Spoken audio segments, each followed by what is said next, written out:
तो guys first grade DV में जाने के लिए मैंने 3 सेट रेडी कर दिए हैं। आप देख सकते हो। मैं आपको बताऊंगी किस तरह से इनको भरना है। सबसे पहले नाम, ईमेल एड्रेस, जन्म तिथि, रोल नंबर, मोबाइल नंबर, लिंग मेल या फीमेल, एज। उसके बाद में दस्तावेज़ों का विवरण, और वो दस्तावेज उपलब्ध है तो हाँ हाँ, और नहीं है तो ना या फिर डैश डैश। उसके बाद इन दस्तावेज़ों को जारी करने की डेट यहाँ पर दे रखी है ये। उसके बाद में यहाँ पर दस्तावेज पृष्ठ संख्या दे रखी है।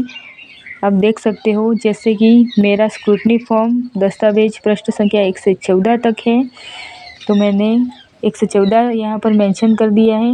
और यहाँ ये जो स्क्रूटनी फॉर्म भरा था ऑनलाइन, उसकी जारी करने की डेट लिखी गई है। यहाँ पर आप देख सकते हो 20 फरवरी 2026 इस डेट को मैंने फॉर्म सबमिट करवाया था, तो वो डेट यहाँ पर आपको मेंशन करनी है।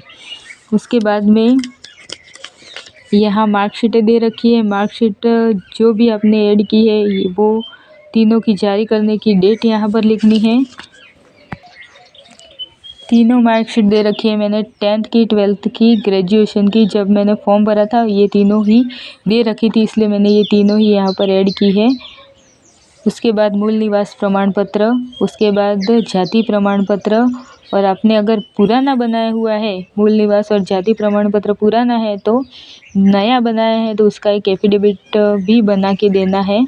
उसके बाद में 5वां नंबर है विधवा परित्यक्ता खेल संबंधी। अगर ये आपके है तो ये फॉर्म लगाना है, नहीं है तो नहीं लगाना है। फिर उसके बाद 2 चरित्र प्रमाण पत्र, और वो दोनों डेट यहाँ पर लिख देनी है। उसके बाद वचनबद्ध संविधान संबंधी, दहेज संबंधी, विवाह प्रमाण पत्र, संतान संबंधी।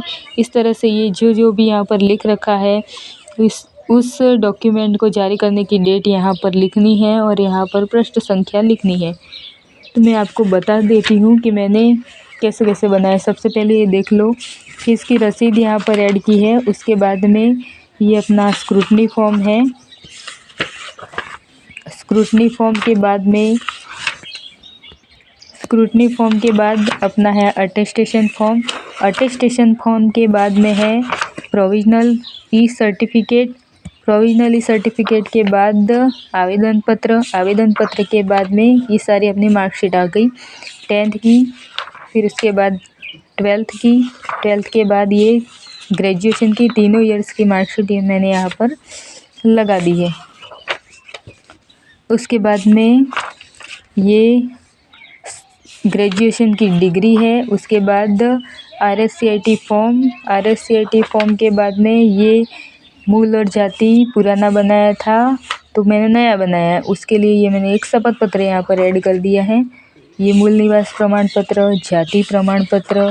फिर उसके बाद ये रेगुलर कॉलेज का कैरेक्टर सर्टिफिकेट है। उसके बाद एक चिकित्सा अधिकारी के द्वारा मैंने करवाया है चरित्र प्रमाण पत्र। उसके बाद में व्याख्याता के द्वारा बनाया गया है, टीचर के द्वारा।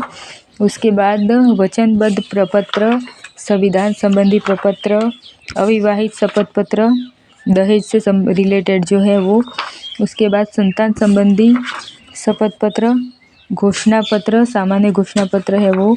उसके बाद में विकल्प पत्र के बाद नमूना हस्ताक्षर के बाद में अपना आधार कार्ड। तो इस तरह से अपन को तीनों सेट रेडी करने हैं।